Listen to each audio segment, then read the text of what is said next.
Hello and welcome to OZChris versus DC Comics for week 4 of August. We got quite a lot here, so I'm just going to get straight into it. So, Batman, Curse of the White Knight, book 2, written art and the cover by Sean Gordon Murphy, the coloring, interior and cover-wise by Matt Hollingsworth. So, we start off with a which seems to be the shared history of the Waynes and the Order of St. Dumas. Refresher for anyone, Order of St. Dumas is the organization that in most Batman stories and all that, Azrael is connected to. Whether he's actually connected to this one, we'll have to see. But Bruce is reading Edmund Wayne's journal recounting his meeting with Bakar, a member of the Order of St. Dumas, who needs his help to free Gotham Valley from a vampire, a supposed vampire, a demon, Lafayette Arkham. So there is a connection between the Waynes, the Arkhams, and the Order of St. Dumas. How it will play into Curse of the White Knight, we'll just have to wait and see. It's still early on in the issue. So, coincidentally, Batman is... two things coincidentally happening. Batman is being blackmailed into not revealing his identity because it will have serious side effects for himself, but someone else does get their identity revealed. Barbara gets outed as Batgirl by Joker in front of everyone, particularly her father, who isn't happy about his daughter's vigilante activities. But Azrael begins his war against Batman / Bruce Wayne, gathers his team and launches a attack on Batman. So I'll leave it there. Story, I'm going to give this a 4 out of 5. Really good. Plot's progressing. We're getting a lot of questions are getting starting to appear. We're getting a lot of backstory, which will somehow play into the current day story arc. The stuff of Edmund Wayne, Order of St. Dumas, Arkham, all that. What the Joker's doing, but mainly Azrael has launched his first attack against Batman. Art and coloring, I'm going to give it a 4.5 out of 5. I think the art and coloring is great, particularly for this page here. That is an amazing looking page. So goddamn good. And the cover, I'm going to give a 5 out of 5. This is such a phenomenal looking cover. This is definitely my favorite cover of Curse of the White Knight, without a doubt. Don't care what the other ones look like. This is my favorite cover. That is a badass looking cover of Azrael with his two teammates. It's so damn good.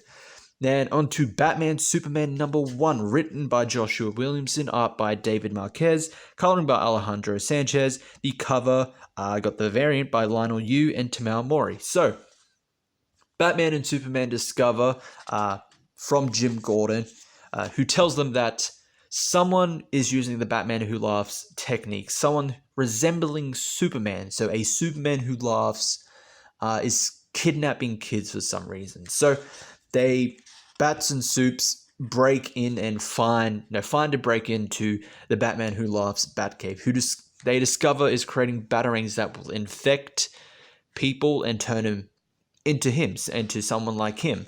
And they discover that all of their friends, the heroes, are all potential targets or already infected. They don't know who is and isn't infected. Who can they trust, and who do they have to suspicion lie on if they're infected?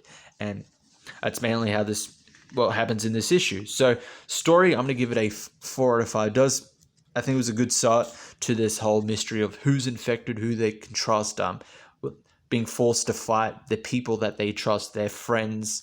I will say the main problem with this, I would say, is that this does kind of rely on if you've read the Batman Who Laughs miniseries, as Jim Gordon, spoiler, at the end of Batman Who Laughs becomes one of the infected, and in this one it showed that it does imply that he is infected when he has a random laugh moment after Batman and Superman leave. And you're probably wondering, why would the Batman Who Laughs just randomly start infecting people? Well, that was his mission in the Batman Who Laughs. So probably would have had to read that miniseries to get a better understanding of this. But I think it does well enough on its own to not you have to read Batman Who Laughs. It's more of an optional if you want to understand it much more clearly. But this definitely still at least holds out on its own as a separate story, a separate series. The art and the coloring, I'm gonna give a 4 out of 5. I think good art, good coloring. I liked it. The cover. Hey, which one should I pick? Should I pick the Batman one or should I pick the Superman one? No, I picked the one where they are both equally on this cover. The variant, I'm going to give that a 4 out of 5. Good art, good coloring. I liked it. So on to Detective Comics number 1010, written by Peter J. Tomasi, art by Christian Deuce, coloring by David Barron, the cover by Jai Lee and June Chung. So after they crash, Deadshot is keeping the hostages alive, almost blackmailing, extorting them in a way. It's just like, well, I'm the only one that has weapons here. If you piss me off or you try to escape or whatever, I'll either kill you or I could just leave and let what's ever in the jungle kill you instead. I am literally your only hope of surviving. So you better act like hostages, shut up, don't question me, all that. While this is going on, Bruce has been saved by 2 World War II survivors. They've literally been in this jungle since World War II. One's American, one's Japanese. They arrived in the jungle as rivals, trying to kill each other. But then they got over all that, in order to survive, and they became friends. So Bruce needs to get back to save everyone else from Deadshot. So he makes himself a makeshift Batman outfit, and we'll leave it there. Story, I'm going to give this a 3.5 out of 5, above average, close to good. It was okay. The whole World War II survivor stuff, it was alright. Didn't particularly need to be there, but I didn't particularly have a problem with it. Overall, the story was okay. The art and the coloring, I'm going to give a 4.5 out of 5. Great art, great coloring. The cover, I'm going to give a 3 out of 5. I think it's an average looking cover. I'm not particularly a big fan of Jai Lee's art, but I think it was okay. So onto The Flash number 77, written by Joshua Williamson, art by Rafa Sandoval, coloring by Tamao Mori, the cover by Sandoval, Jordi Taronga, and Mori.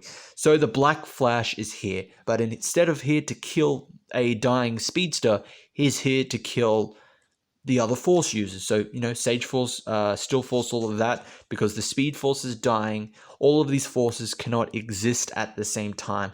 So to ensure the Speed Force's survival, the Black Flash has arrived to kill the other Force users. But Barry isn't having any of that. So Barry and the team are able to trick the Black Flash, and Barry escapes with Steadfast, the Still Force user, and they go off to find the other Force users to warn them of the Black Flash, and they need to team up to deal with it.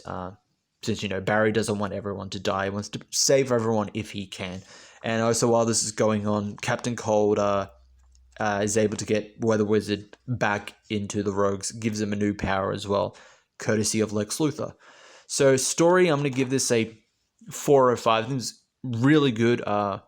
Stakes are getting raised even more. Good following up from their previous issue, the start of the story.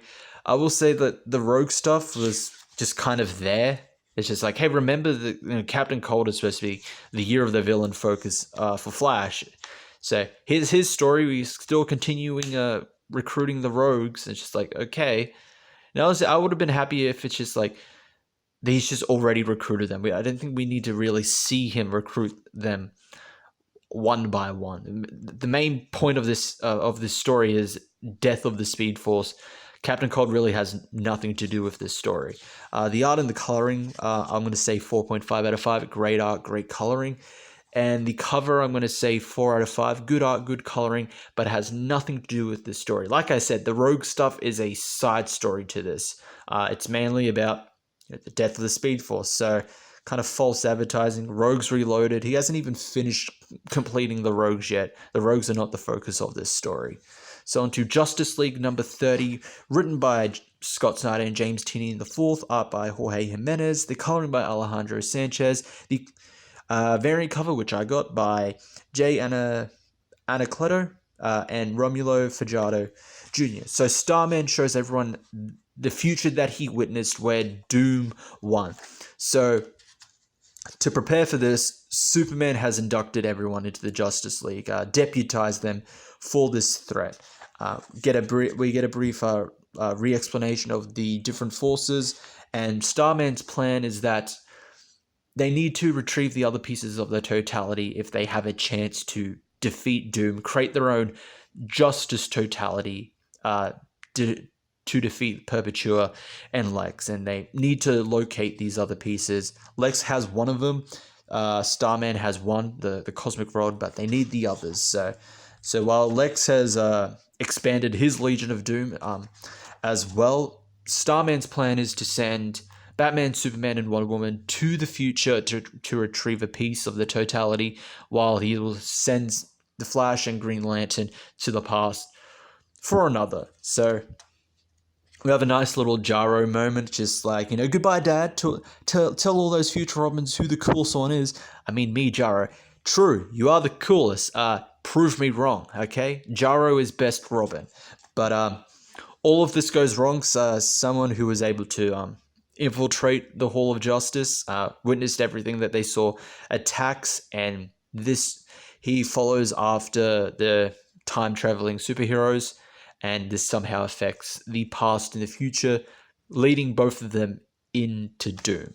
So we'll leave it there. Story, I'm going to give this a 4.5 out of 5. This is a great start to Justice Doom War.